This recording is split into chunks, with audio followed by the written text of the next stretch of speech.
The darkness between the stars had been quiet for 1,000 years. In the cold void where no light reached, massive shapes began to stir. They were not ships in any way humans would understand. These were living things, grown rather than built, with metal and flesh merged into something that should not exist. Commander Zekthul opened eyes that had been closed for 10 centuries. His body was more machine than flesh now, tubes and wires running through what had once been skin. Around him, thousands of his kind began to wake from their long sleep. The Vextar had returned.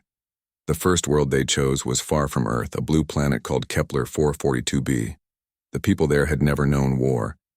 They built cities of crystal and grew food in floating gardens. They made art and music and thought the universe was a peaceful place. They were wrong. Captain Jake Morrison was drinking coffee on the bridge of his patrol ship when the distress signal came through. He had been watching the outer colonies for 15 years and had never heard anything like it. The voice was screaming, but the words made no sense. Something about the sky turning black and the ground bleeding. "Sir, we're getting more signals," said his communications officer. "All from Kepler 442b. They're all saying the same thing." Jake set down his coffee and looked at the star charts. Kepler 442b was 3 days away at full speed. Send a message to Earth Command. Tell them we might have a problem. But it was already too late. By the time Jake's ship reached the Kepler system, there was nothing left to save. The blue planet was now black and red. Its oceans turned to something that looked like blood. The cities were gone, replaced by massive organic structures that pulsed with their own light. Lieutenant Amy Rodriguez was working the night shift at the human monitoring station when the first images came through. She had studied alien life forms for 10 years, but nothing had prepared her for what she saw on her screen. The Vextar bioships looked like enormous insects crossed with mechanical spiders. They were feeding on the planet, literally eating it and turning it into more of themselves. "Get me Admiral Blake," Amy said to her assistant. Right now, Admiral Lisa Blake was in a meeting when the emergency call came through. She was a small woman with gray hair and steel in her eyes. She had fought in 3 wars and thought she had seen everything. She was wrong too. "Show me," she said when Amy's face appeared on the screen. The images were horrible.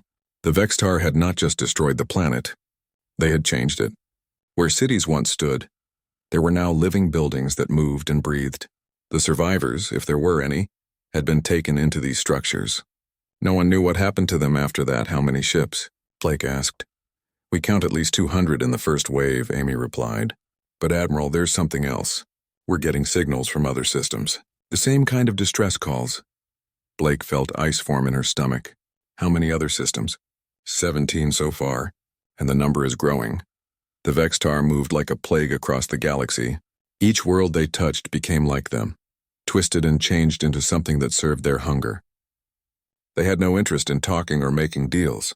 They simply arrived, overwhelmed all resistance, and began the process of turning entire planets into extensions of themselves. Dr. Nathan Cross was the Earth's leading expert on alien biology. When the first Vextar samples arrived at his laboratory, he thought he was prepared for anything. The reality was much worse than his worst nightmares. "This shouldn't be possible," he told his assistant as they examined the alien tissue under powerful microscopes. "Look at this. The organic components are integrated with mechanical parts at the cellular level. It's like they found a way to merge life and technology into something completely new." The sample moved on the slide, even though it had been cut from its source hours ago. It was trying to absorb the metal instruments they used to examine it. "Nathan," his assistant whispered, "is it trying to convert our equipment?" "Yes," Nathan replied. "And if we're not careful, it might try to convert us too."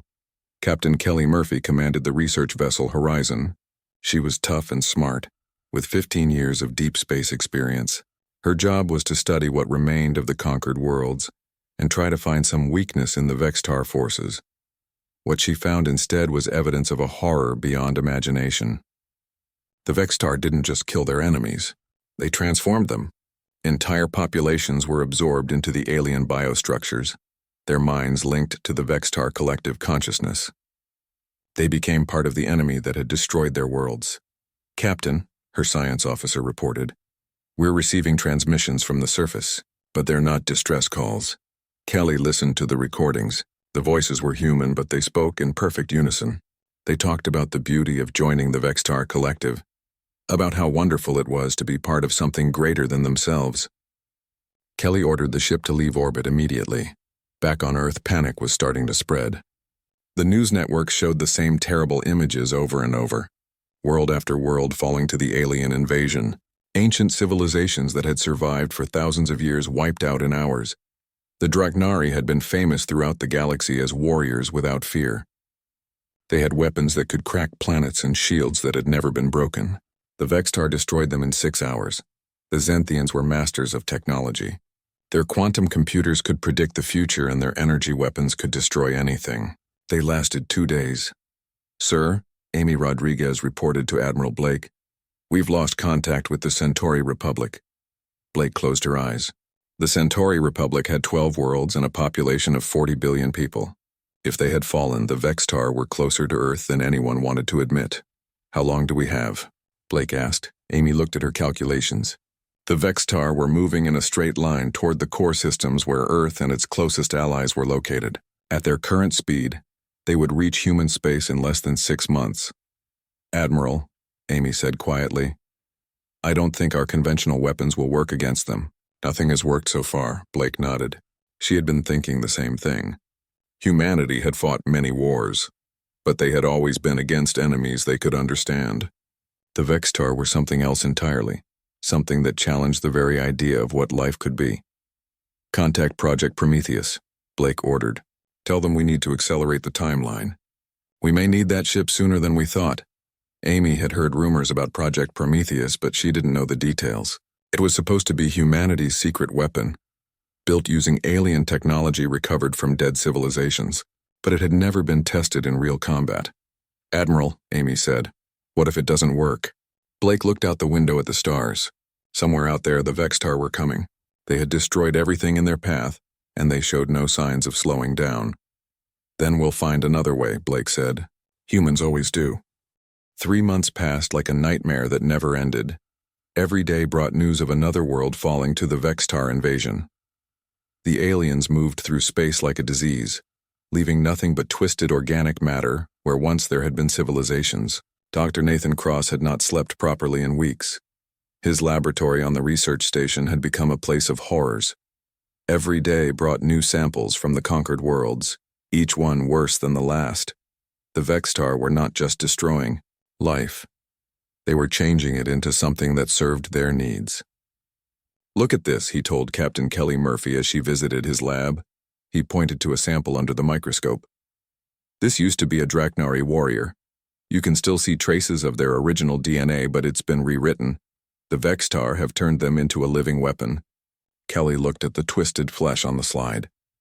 It pulsed with its own rhythm, and she could see mechanical parts growing through the organic tissue. "Are they still alive in there?" "In a way," Nathan said sadly. "Their consciousness has been absorbed into the Vextar collective. They're aware, but they can't control their own actions anymore. They've become part of the enemy." On the bridge of the research vessel Horizon, Kelly watched the latest reports from across the galaxy. The proud Vorthan Empire, which had ruled 100 worlds for 10,000 years, had fallen in a single day. Their crystal cities, once the most beautiful sights in the galaxy, were now covered in black organic growth that fed on the planet's energy. "Captain," her communications officer called out, "we're receiving a transmission from the Altarian refugee fleet." Kelly nodded. The Altarians had been lucky enough to have some of their people off-world when the Vextar attacked their home planet. Now they were homeless, carrying the last remnants of their civilization in a handful of ships. The face that appeared on the screen was blue-skinned and had the gentle features typical of Altarians. But there was something in the alien's eyes that Kelly had never seen before. Pure terror. "Human vessel," the Altarian said, "we must warn you. The Vextar are not like any enemy you have faced before.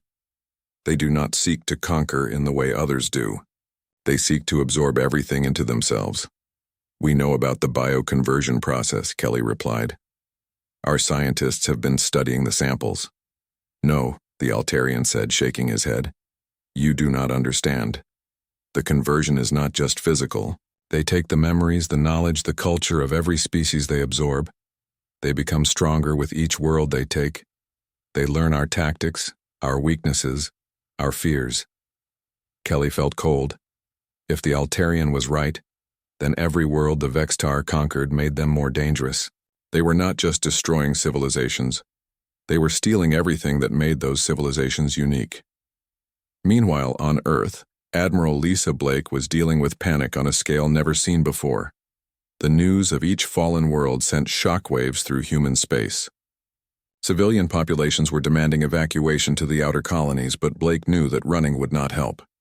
The Vextar had already proven they could catch anything that tried to flee. "Admiral," her aide reported, "we've received confirmation. The Zenthian homeworld has gone silent." Blake closed her eyes. The Zenthians had been humanity's closest allies. Their technology was centuries ahead of Earth's, and their military had never known defeat. If they could not stop the Vextar, what hope did humanity have? "What about their fleet?" Blake asked. "Gone," the aide replied. "Our long-range sensors detected massive explosions in the Zenthian system 3 hours ago. There are no survivors." Blake walked to the window of her office and looked out at the blue sky of Earth. Somewhere among the stars, an enemy was coming that could destroy everything she had ever known. The traditional methods of warfare, big ships, powerful weapons, brave soldiers, had all failed against the Vextar. "Contact the Science Council," she ordered. "I want every available expert working on Project Prometheus, and I want daily reports on our progress."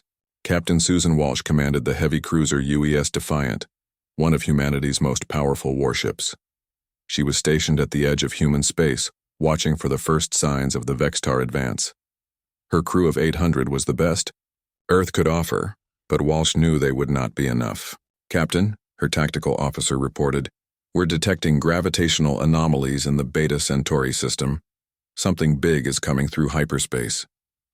Walsh had been expecting this moment for weeks, but it still made her stomach clench with fear. "Sound battle stations. Send a message to Earth Command. Tell them the Vextar have reached our space." The enemy fleet that emerged from hyperspace was unlike anything in human military files. The ships were enormous, each one the size of a city. They moved in perfect formation like parts of a single vast organism, and there were thousands of them. "My God," whispered the helm officer. "How do we fight something like that?" Walsh did not have an answer. Earth's entire space navy numbered less than 500 ships. The Vextar force approaching Beta Centauri was at least 4 times larger. "Send evacuation orders to all civilian stations," Walsh commanded, "and get me a direct line to Admiral Blake." But even as the human ships began to withdraw, the Vextar were already at work. Their bioships released clouds of organic matter that spread through space like a virus. Any ship or station that came into contact with the clouds began to change. The metal hulls started to grow twisted organic structures, and the crew members inside began screaming. Commander Rick Thompson led a squadron of fighter craft in a desperate attempt to slow the Vextar advance. His pilots were the best humanity had trained, but their weapons were designed to fight conventional enemies. The Vextar bioships simply absorbed the energy blasts and laser fire, using the power to grow stronger. "Fall back," Rick ordered his pilots. "Our weapons aren't working. Fall back to the main fleet." But some of his pilots were already too close to the organic clouds. Rick watched in horror as their ships began to transform, the metal twisting into new shapes.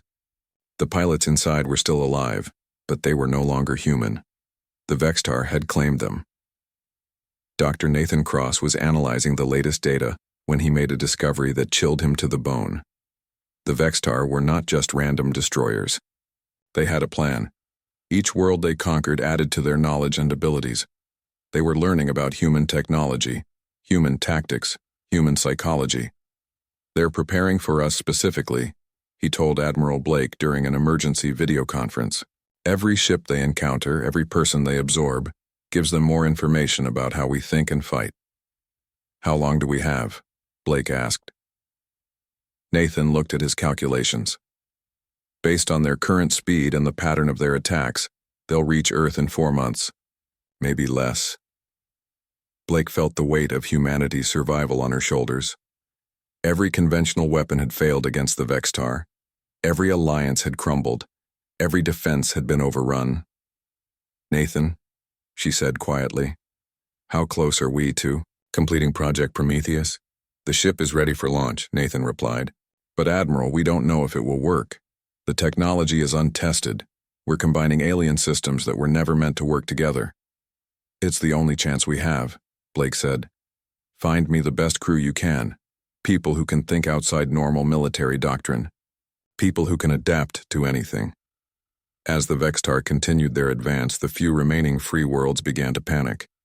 Ancient civilizations that had survived for millennia packed everything they could into ships and fled toward the galactic rim. But the Vextar were faster, and they were hungry. The Coralli, who had been masters of biological science, lasted only hours once the Vextar reached their system. The Ixani, famous for their defensive technologies, held out for 2 days before their shields failed, and their worlds were consumed.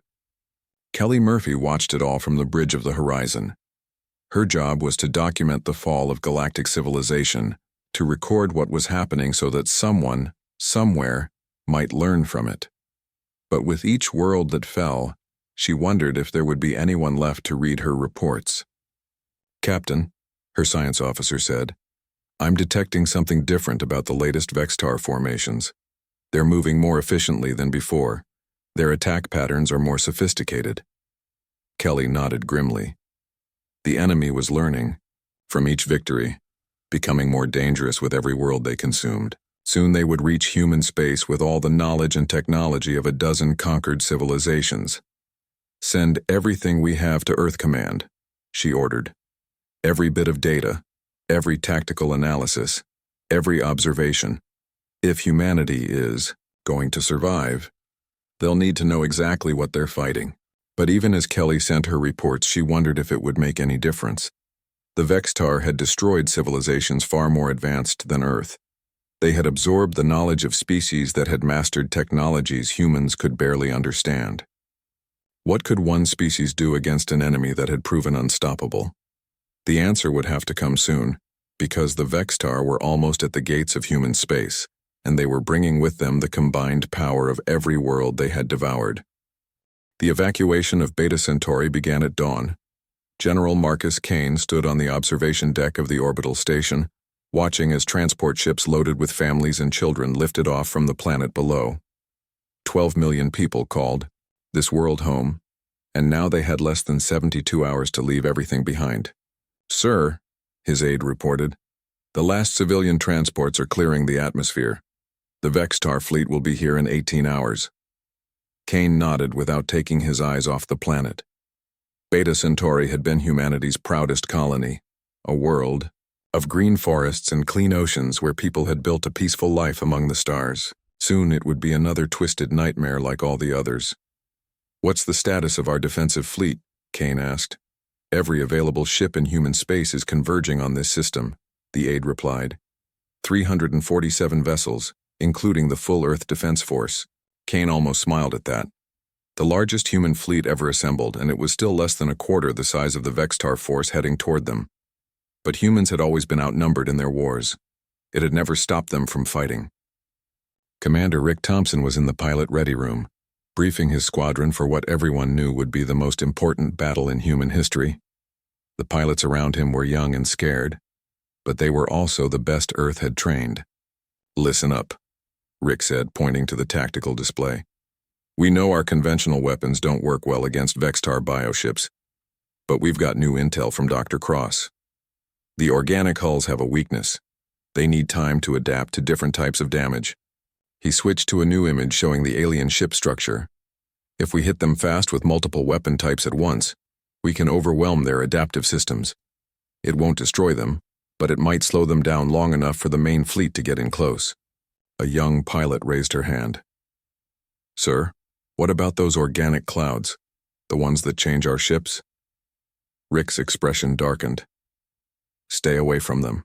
If your ship starts to change, eject immediately. The rescue teams have orders to pick up any pilot who makes it clear of the contamination zone. He looked around the room at the faces of men and women who might not live to see another day. Remember, we're not just fighting for Earth. We're fighting for every free species left in the galaxy. Every world that still believes in choice instead of absorption into some alien collective. Captain Susan Walsh stood on the bridge of the UES Defiant as the human fleet took position around Beta Centauri.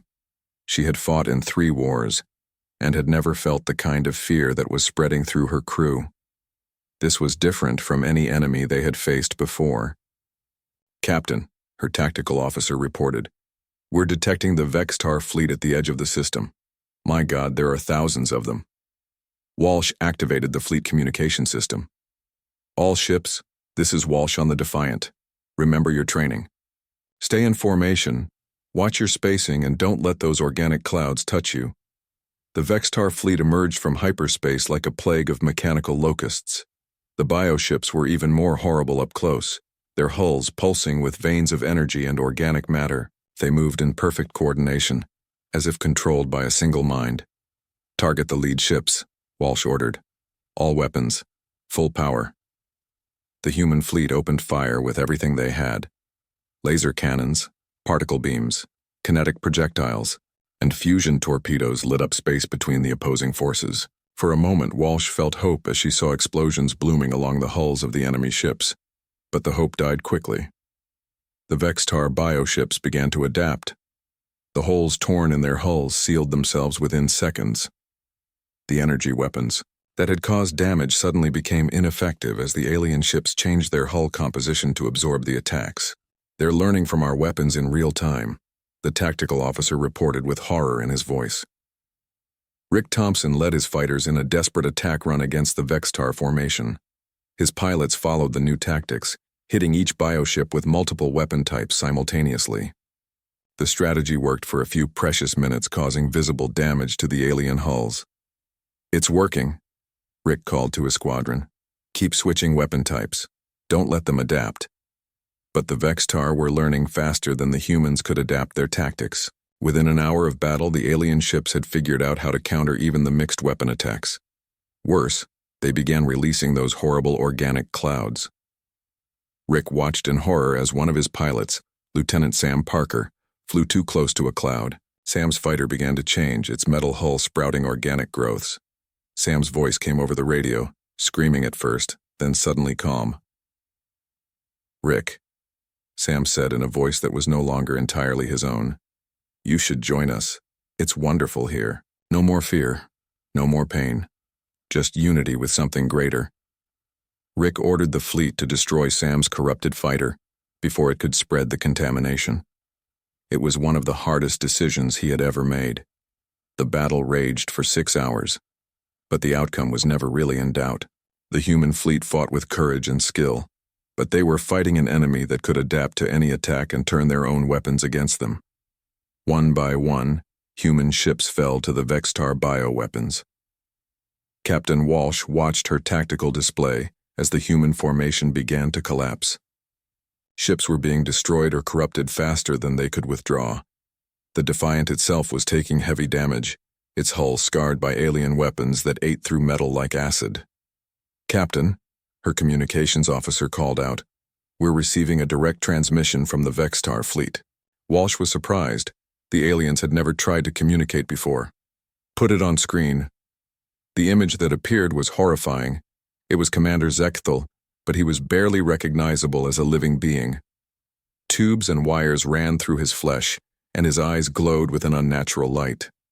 "Human Commander," Zekthal spoke in perfect English, though his voice sounded like it came from a machine. "Your resistance is pointless. We have absorbed the knowledge of 47 species. We know your tactics, your weaknesses, your fears." "What do you want?" Walsh demanded. "Surrender now, and your absorption into our collective will be painless," Zekthul replied. "Continue to resist, and we will make your transformation slow and agonizing." Walsh looked around her bridge at her crew. They were beaten, outnumbered, and facing an enemy they could not defeat with conventional weapons.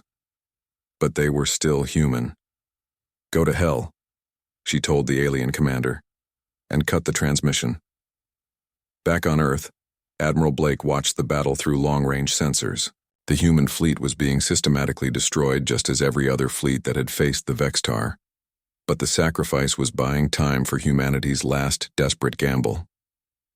"Admiral," her aide reported, "Colonel Foster reports that the Retribution is ready for launch." Blake looked out at the stars where the fate of the galaxy was being decided. Project Prometheus was humanity's secret weapon, built using alien technology recovered from a dozen dead civilizations. But it was also completely untested. "Tell Foster he's authorized to launch," Blake said. "And may God help us all." The UES Retribution launched from Earth's hidden shipyard in the asteroid belt.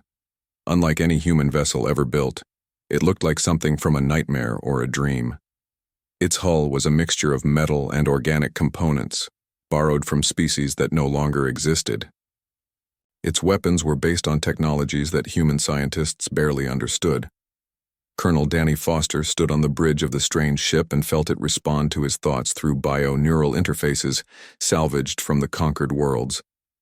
It was like being connected to a living thing, one that had been built from the corpses of dead civilizations. "Colonel," Captain Laura Bennett reported from the science station, "all systems are showing green. The quantum fold drives are ready, and the hybrid weapon systems are online." Foster nodded. The Retribution was humanity's last hope, built from the technologies of every species that had fallen to the Vextar. If it failed, there would be nothing left to stand between Earth and absorption into the alien collective. "Set course for Beta Centauri," Foster ordered. "Maximum speed." As the Retribution disappeared into hyperspace, the battle for Beta Centauri reached its climax. The human fleet was down to less than 50 ships, and the Vextar were beginning their planetary conversion process. The blue world below was already showing dark patches where the organic contamination was taking hold. Captain Walsh gave the order to abandon ship as the Defiant's hull began to show signs of bioconversion. Her last act was to set the ship's reactor to overload, hoping to take a few Vextar vessels with her. But even as the human fleet died, they had accomplished something important. They had shown the Vextar that humanity would not surrender. They had bought time for Foster and the Retribution to reach the battlefield. The real fight was about to begin. The UES Retribution moved through hyperspace like a ghost ship from humanity's darkest dreams. Colonel Danny Foster stood on the bridge, feeling the alien technology coursing through the ship's hybrid systems. The bio-neural interfaces connected his mind directly to the vessel, and sometimes he could swear he heard whispers from the dead civilizations whose technology had been used to build it. "Colonel," Captain Laura Bennett called from her science station, "I'm reading some unusual energy patterns from the Vorthan quantum fold drives. They seem to be resonating with the Zenthian neural networks." Foster nodded. The Retribution was not just a ship. It was a living monument to every species the Vextar had destroyed. Each system had been salvaged from a different fallen world, and somehow human engineers had made them work together in ways their original creators never imagined. Dr. Nathan Cross was also aboard the Retribution, working frantically to understand the ship's capabilities. The vessel's hybrid nature meant it had abilities that even its human builders did not fully comprehend. Systems designed by completely different species had merged and evolved, creating something entirely new. "Danny," Nathan said, using the colonel's first name as they had known each other for years, "you need to see this. The ship's organic components are learning from the mechanical ones. It's becoming more than the sum of its parts." Foster joined Nathan at the science console and saw what he meant. The Retribution's biosystems, originally taken from Altarian vessels, were interfacing with Draknari weapon systems in ways that should have been impossible. The ship was literally evolving as it flew. "Is it safe?" Foster asked. "I don't know," Nathan admitted, "but it might be our only advantage against the Vextar. They adapt to attack patterns, but the Retribution is adapting too. It might be able to keep changing faster than they can counter it." Captain Bennett was monitoring long-range communications from the battle at Beta Centauri. The reports were grim. The human fleet had been destroyed, and the Vextar were beginning the process of converting the planet into another of their biomechanical worlds. "Sir," she reported, "we're receiving final transmissions from Captain Walsh on the Defiant. She's setting her reactor to overload, trying to take some Vextar ships with her." Foster felt a cold anger building in his chest. Good people were dying while he raced to reach the battlefield in an untested ship that might not even work. But anger was a luxury he could not afford. The Retribution required a clear head and steady hands. "How long until we reach Beta Centauri?" he asked. 18 hours at current speed," Bennett replied. "But Colonel, The quantum fold drives could get us there faster if we push them. The risk is that we might tear the ship apart. Foster looked around at his crew. They were the best humanity had to offer, volunteers who had signed up for a mission that was likely to be suicide. They deserved to know what they were facing. Nathan, show everyone what we learned about the Vextar command structure. Nathan activated the main display, showing a detailed analysis of Vextar fleet organization. At the center of each formation was an enormous bioship, easily 10 times larger than the others. This is what we call a prime node, Nathan explained. It's the central nervous system for the entire fleet. Every Vextar ship is connected to it through their bio-neural network. If we can destroy the prime node, the rest of the fleet should become vulnerable. Should? Asked Lieutenant Commander Steve Mason, the ship's tactical officer. The theory is sound, Nathan said, but we've never tested it. The Vextar have been very careful to keep their prime nodes protected. They're always in the center of the formation, surrounded by hundreds of other ships. Foster studied the tactical display.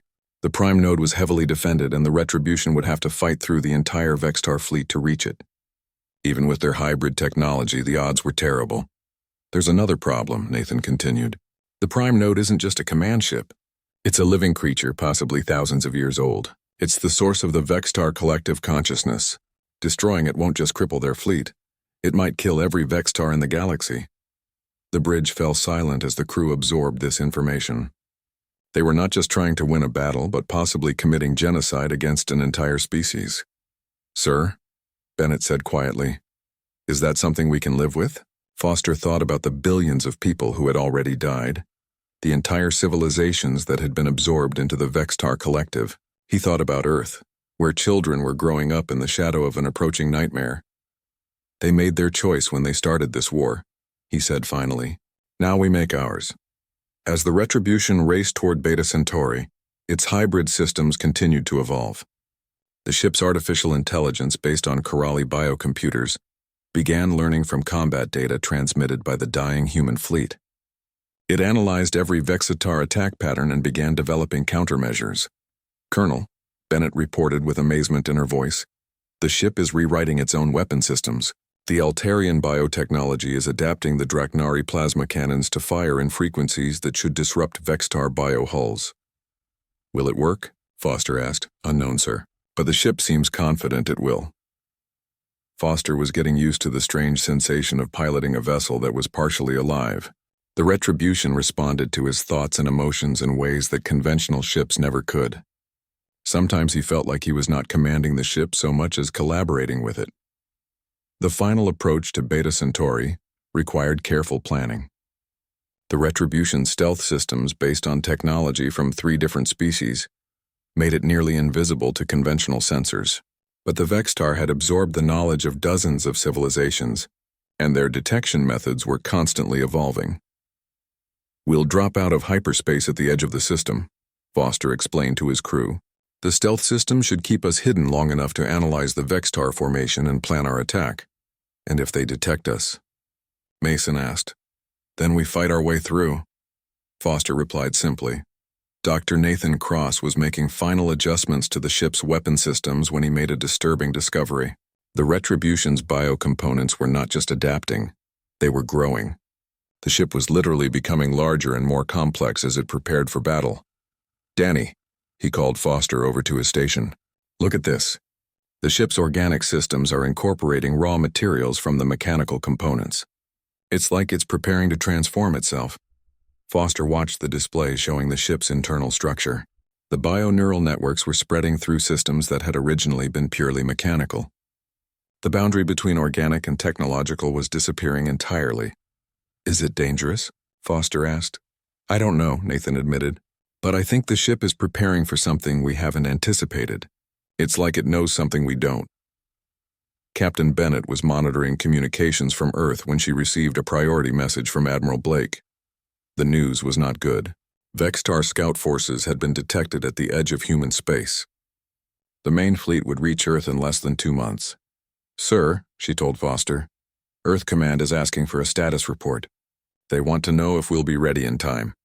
Foster looked out at the stars rushing past the ship. Somewhere ahead of them was the largest Vextar fleet ever assembled. commanded by beings who had destroyed every civilization they had encountered, and humanity was sending one experimental ship to stop them. "Tell Admiral Blake we'll be ready," Foster said, "one way or another." As the Retribution approached Beta Centauri, its sensors began picking up the aftermath of the battle.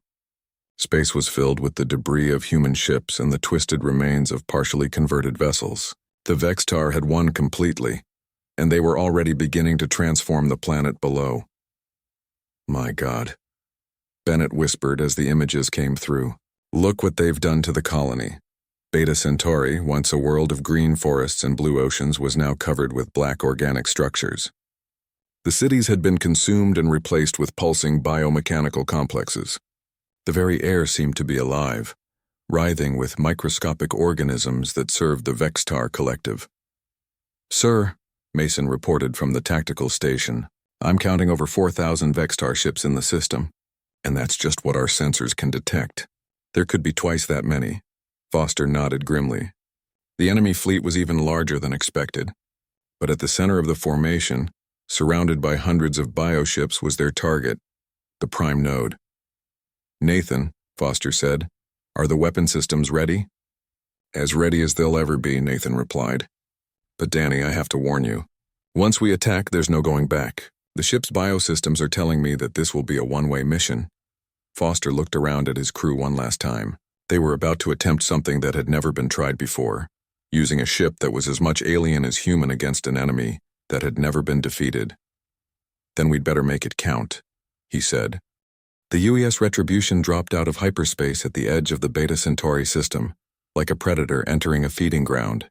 Colonel Danny Foster felt the ship's bio-neural systems connecting with his mind, sharing information faster than any computer interface ever could. Through the ship's hybrid senses, he could feel the Vextar fleet spread out before them, like a living constellation of death. "Stealth systems are holding," Captain Laura Bennett reported. "The Vextar don't seem to detect us yet." Foster studied the tactical display. The enemy fleet was even more massive than their intelligence had suggested. Thousands of bioships moved in perfect formation around the converted planet, their organic hulls pulsing with unnatural light. At the center of the formation sat the prime node, a creature so large it looked like a small moon. "Nathan," Foster called to Dr. Cross. "What are you reading from that thing?" Nathan's face was pale as he studied his instruments. "It's not just alive, Danny, it's ancient. The bio readings suggest it's been growing for thousands of years. And the neural activity, it's like looking at the brain of a god." The prime node was beautiful in its horror.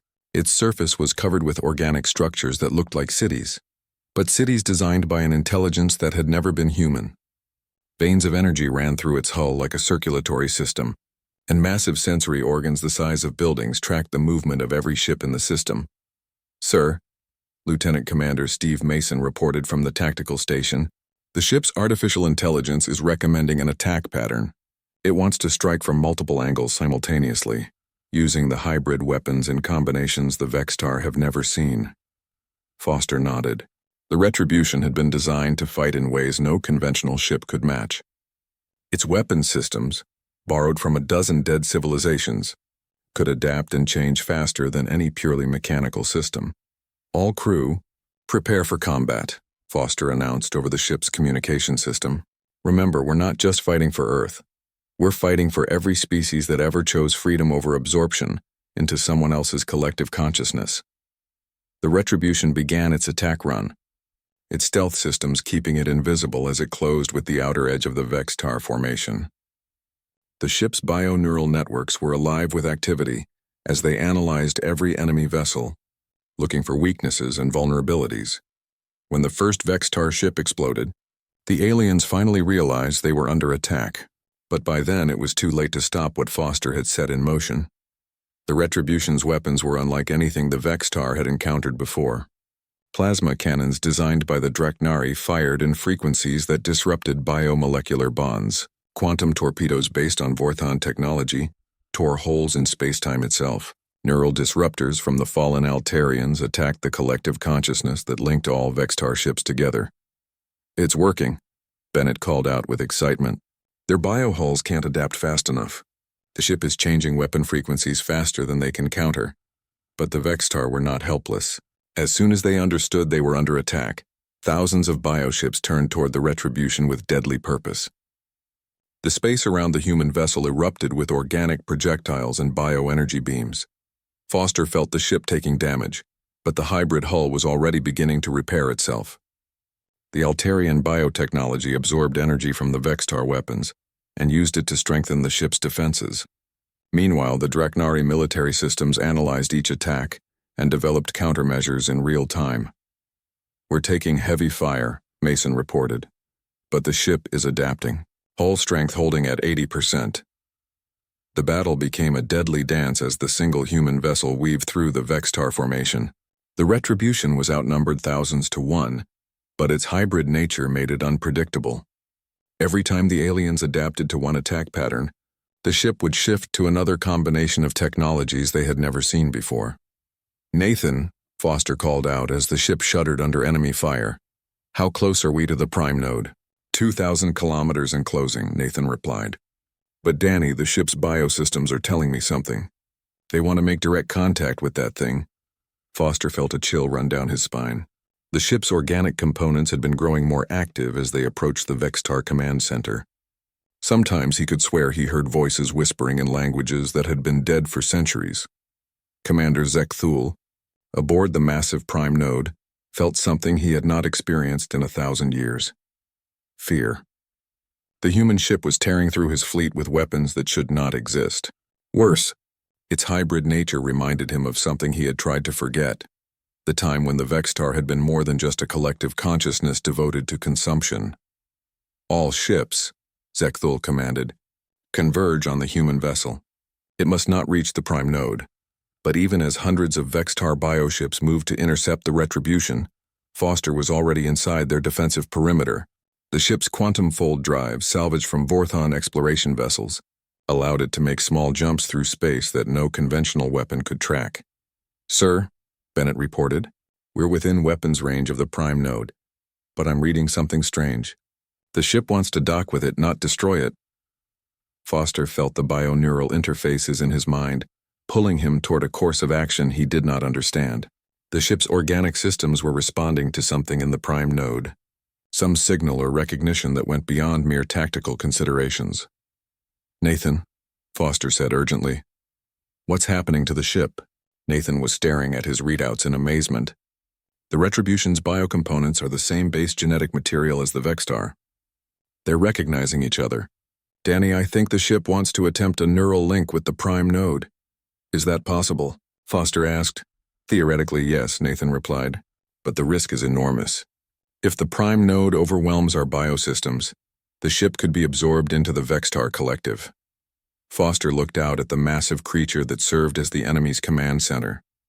Its surface was covered with defensive weapons and swarms of smaller bioships, but he could also see openings that looked almost like docking bays. "Do it," he decided. "All power to the bioneural systems. We're going in." The Retribution changed course, diving directly toward the prime node. The ship's organic hull began to shift and adapt, growing structures that would allow it to interface directly with the alien creature. The Vextar defensive fire intensified, but the hybrid vessel was already too close to stop. When the Retribution made contact with the prime node, both Foster and Zekthul felt the connection simultaneously. Through the bioneural link, the human colonel found himself face to face with the ancient Vextar commander, in a realm that existed only in their shared consciousness. "Human," Zekthul said, his voice echoing in the neural space.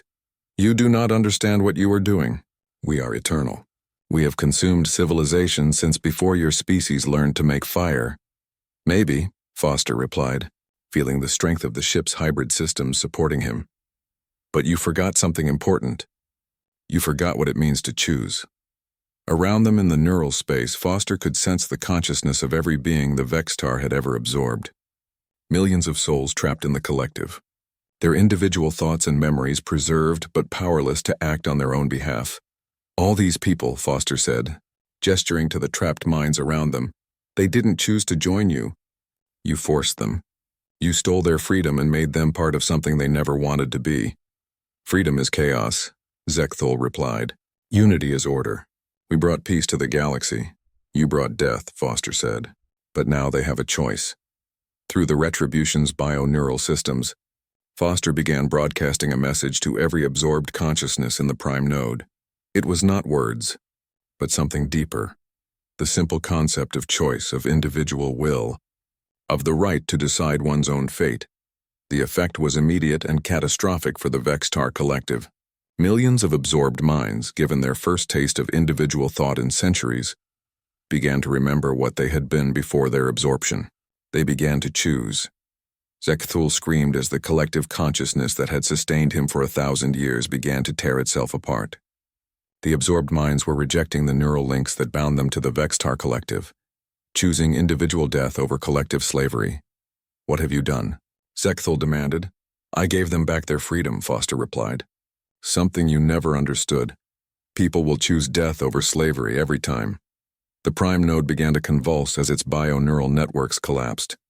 The consciousness that had controlled the Vextar fleet for millennia was fragmenting into millions of individual minds, each one choosing its own path for the first time since their absorption.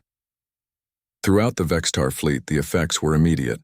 Ships that had moved in perfect coordination for centuries suddenly began firing on each other as different absorbed consciousnesses took control. The unity that had made the Vextar unstoppable became their greatest weakness. Foster felt the neural connection beginning to break down as the prime node systems failed. "Nathan," he called to his science officer through the ship's communication system, "get us out of here."